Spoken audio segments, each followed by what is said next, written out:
SG Consultancy Services. Study MBBS in Russia, Philippines, Uzbekistan. Telugu cinema last ఏంటి మీరు చేసింది? ఊ కొడతారా ఉలికి పడతారా చేశాను. అంతే. మంచు మనోజ్ గారిది అంతే. తర్వాత లక్ష్మీ ప్రసన్న గారు బంగారు రాజుని ఒక సినిమా చేశాను హీరోకి మదర్గా.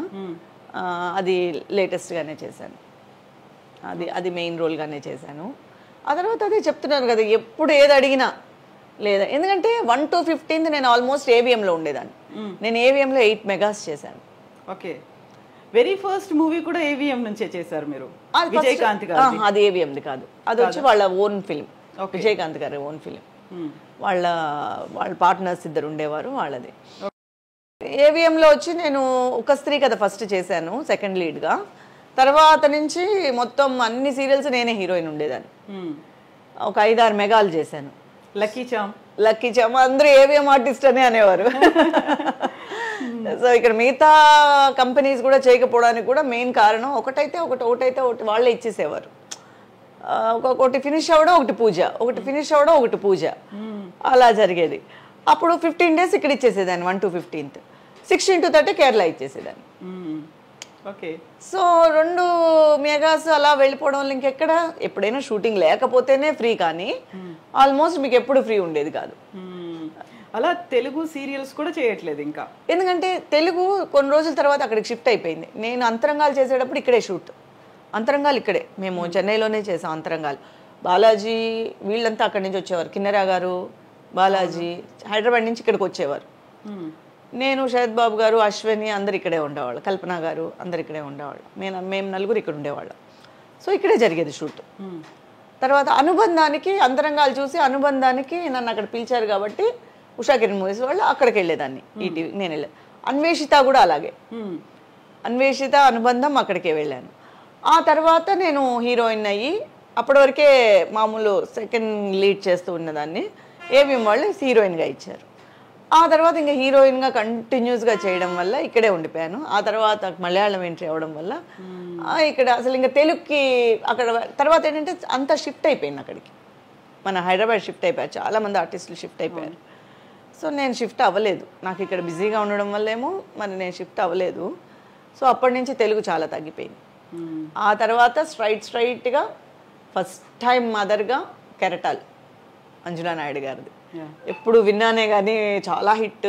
అది ఇది మంజులా నాయుడు గారికి మొగల్ రేకులు కానీ, చక్రవాకం కానీ ఇలాంటివన్నీ అసలు చాలా హిట్ అన్నాను కానీ ఎప్పుడు సో చూడలేకపోయా. అంటే రెగ్యులర్గా చూడలేం కదా, టైమింగ్ మాకు 9 o'clock వదులుతారు నైట్, చూడలేకపోయాను. అక్కడి నుంచి ఫోను, కెరటాలు వాళ్ళ సబ్జెక్టు అనగానే సరే మదర్ రోల్ అయినా పర్వాలేదని ఫస్ట్ టైం మదర్కి యాక్సెప్ట్ చేసింది అందులోనే, కెరటాల్లోనే. ఓకే. ఆ తర్వాత రక్త సంబంధం అని, భార్య అని, సో టోటల్గా మదర్గా వెంటనే మన అయితే ఏంటంటే మన తెలుగు వాళ్ళు ఎప్పుడు నన్ను పిలుస్తూనే ఉన్నారు. సో దానికి నేను చాలా లక్కీ అనే చెప్పుకోవాలి. ఎప్పుడు కూడా నేను ఏదో చెన్నైలో ఉన్నానో నన్ను ఎప్పుడు వదిలేయలేదు, పక్కన పెట్టలేదు. నన్ను అడుగుతూనే ఉన్నారు, పిలుస్తూనే ఉన్నారు. నాకు వీలు కాలేదంటేనే పాపం ఇంకేం చేయలేక వదిలేసేవారు. సో తెలుగు ప్రేక్షకులకి చెల్లిగా పరిచయం అయ్యారు, ఆ తర్వాత మళ్ళీ రీఎంట్రీ తల్లిగా రావడం అనేది, సో క్వైట్ కాంట్రాస్ట్ రోల్స్ అనేవి అక్కడ కనిపిస్తూ ఉంటాయి కదా. చెల్లిగా అయిన తర్వాత హీరోయిన్గా చేశాను. జానకి నా ఫస్ట్ సీరియల్ జెమినీలో, జానకి అని. అదే ఫస్ట్ ఏవిఎం వాళ్ళు ఇచ్చింది నాకు సీరియల్. ఓకే. తెలుగు సీరియలే ఇచ్చారు ఫస్ట్ నాకు. తర్వాత తమిళకి, తర్వాత సేమ్ జానకి రీమేక్ చేశారు తమిళ్లో, నేనే చేశాను. ఆ తర్వాత ఒక 4 మెగాలు వచ్చి తమిళ్లో చేశాను. సో ఫస్ట్ సీరియల్ నేను హీరోయిన్గా తెలుగే, జానకి అని జెమినీలో వచ్చింది. సో ఒక ట్రెడిషనల్ ఆర్థోడాక్స్ ఫ్యామిలీ నుంచి వచ్చిన తర్వాత సినిమాలు అంటే ఫస్ట్ వచ్చినటువంటి రియాక్షన్ ఏంటి అసలు? ఫస్ట్ అందరికీ చాలా మందికి మా వాళ్ళకి నచ్చలేదు. అవును, ఎందుకంటే అప్పుడు కొంచెం ఆర్థోడాక్స్గానే ఉండేవారు కాబట్టి కొంచెం చాలా మందికి బయట ఎవరు చెప్పలేదు, కానీ చాలా మందికి నచ్చేది కాదు, ఎలా ఉంటుందో ఏంటో అని.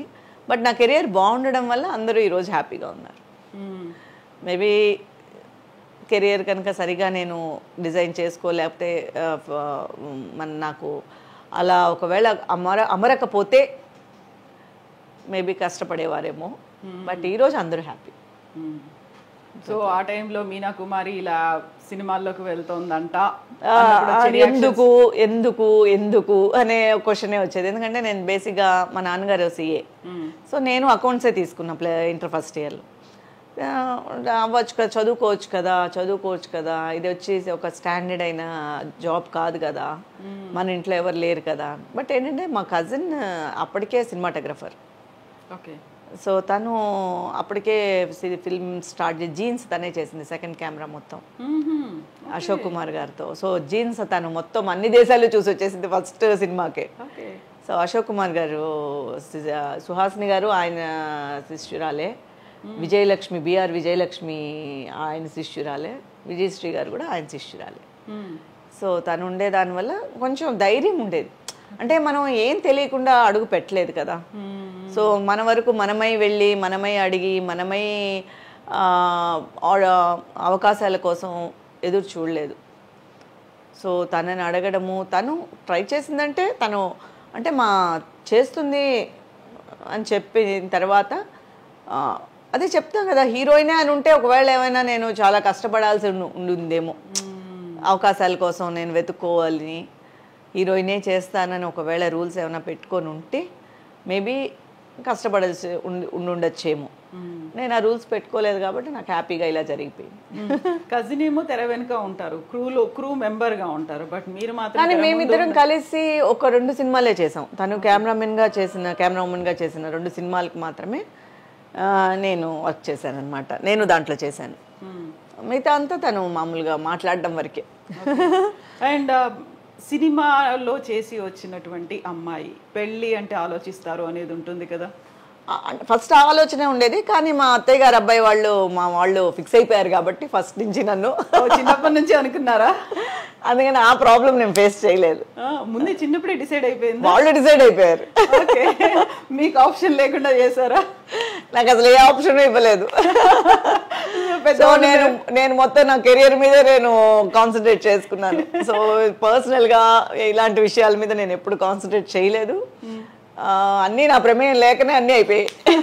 కాకుండా అప్పటికే మీరు ఈ గ్లామర్ ప్రపంచంలోకి వచ్చేసారు, ఎవరెవరు ఏంటి అనేది తెలుసు, ప్రతి ఒక్కటి తెలిసింది. అంతకుముందే నేను వాళ్ళకి ఒక కోడల కింద ఫిక్స్ అయిపోయాను కాబట్టి వాళ్ళలో ఒక మనిషి అయిపోయాను నేను. అవునా? యూజువల్ గా ఇక్కడికి బయటకు వచ్చి ఈ ప్రపంచాన్ని చూసిన తర్వాత లేదు సంబంధం కుదిరిచాము ఇలాగే చేసుకోవాలి. నేను చాలా మంచి కిడ్ యాక్చువల్గా. అమ్మ నాన్న చెప్పిన మాట పెద్దవాళ్ళు చెప్పింది వింటాను నేను. ఫస్ట్ నుంచి నాకు అది అలవాటు ఉంది. సో వాళ్ళు ఏం చెప్తే నా లైఫ్ లో అలా జరిగిపోయింది. సో జరిగిపోయినవన్నీ నా మంచిగా జరిగాయి అనమాట. ఓకే. ఆ ఫ్యామిలీ, హస్బెండ్ ఫ్యామిలీ వాళ్ళు చాలా అండర్స్టాండింగ్. వాళ్ళ అబ్బాయి కదా ఇప్పుడు ఎవరైతే నేను మ్యారేజ్ చేసుకున్నా వాళ్ళ చెల్లెలే సినిమాటోగ్రఫర్. ఓకే, బాగా కలిసి వచ్చింది. అలాగే బాగా ఆ ఫ్యామిలీ ఫుల్ గా నన్ను ఫస్ట్ వాళ్ళు యాక్సెప్ట్ చేసిన తర్వాతే నేను ఈ ఫీల్డ్ లోకి వాళ్ళు నన్ను దించారు. పర్మిషన్ తీసుకున్నారు ఫస్ట్. తను కూడా మీ కజిన్ కూడా రికమెండ్ చేసి ఉంటుంది. సో వాళ్ళు నాకు ఎప్పుడు అసలు ఆ జోన్ నాకు ప్రాబ్లమే రాలేదు. ఓకే, అలా రానే లేదు. సో పెళ్ళైన తర్వాత కూడా షూటింగ్స్ అని వెళ్ళడం అంటే నాకు వాళ్ళు సపోర్ట్ చేసేవారు. మా మావయ్య గారు నాతో వచ్చేవారు, మా అత్తయ్య గారు నాతో వచ్చేవారు. సో నాకు మెయిన్ సపోర్ట్ వాళ్ళే. ఎందుకంటే మా అమ్మ నాన్నగారు ఆల్రెడీ చెప్పేశారు, మీ ఇష్టము, ఇంకా మీకు ఇచ్చేసాము, మీరు పెళ్లి చేసుకుంటున్నారు అనేసి. మీరేం చెప్పినా తను వింటుంది అంతే. సో వాళ్ళు ఎలా చెప్తే నేను అలా వినేదాన్ని. ఒకటే ఏంటంటే యాక్ట్ చేయడం వరకు మాత్రమే నాకు ఇండివిజువల్ ఇది ఉండేది. ఆ క్యారెక్టర్ ఏంటి, ఎలా యాక్ట్ చేయాలి, కాస్ట్యూమ్స్ ఏంటి, దీని మీద ఒక్కటే నాకు అవగాహన కావాలన్నమాట. ఇంకా దేని గురించి నాకు అవసరం లేదనమాట ఇంట్లో. అలా ఉండేదాన్ని. హస్బెండ్ వచ్చేవాళ్ళ మరి? ఒక్కొక్కరు చాలా తర్వాత లేటర్. ఫస్ట్లో వచ్చేవారు కాదు. ఫస్ట్లో మావయ్య గారు ఎక్కువ వచ్చేవారు, అత్తయ్య గారు వచ్చేవారు, అమ్మ వచ్చేవారు అప్పుడప్పుడు. తర్వాత లేటర్. ఓకే. మీరు షూటింగ్ స్పాట్ లో అక్కడ లొకేషన్ లో ఉన్నప్పుడు మా మామగారు, మా అత్తగారు అని చెప్తే ఎలా ఉండేది? అంటే అందరు ఏమనుకునేవారంటే యాక్చువల్గా నాన్నగారు అలా, ఎందుకంటే అందరితో వాళ్లే వస్తారు కదా.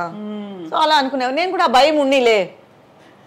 సో ఎవరో అంటే ఆ భయం ఉండదు కదా, మనకి ఆ భయం ఉంటుంది. ఇప్పుడు అది నెసెసిటీ కాదు. నేను చేసే యాక్టింగ్కిను నేను చేసే కథాపాత్రానికి నాతో వచ్చేవాళ్ళు ఎవరు అనేది ఇంపార్టెంట్ కాదు వాళ్ళకి. నేను పెద్ద ఎవరితో మనం షేర్ చేసుకునేదాన్ని కాదు.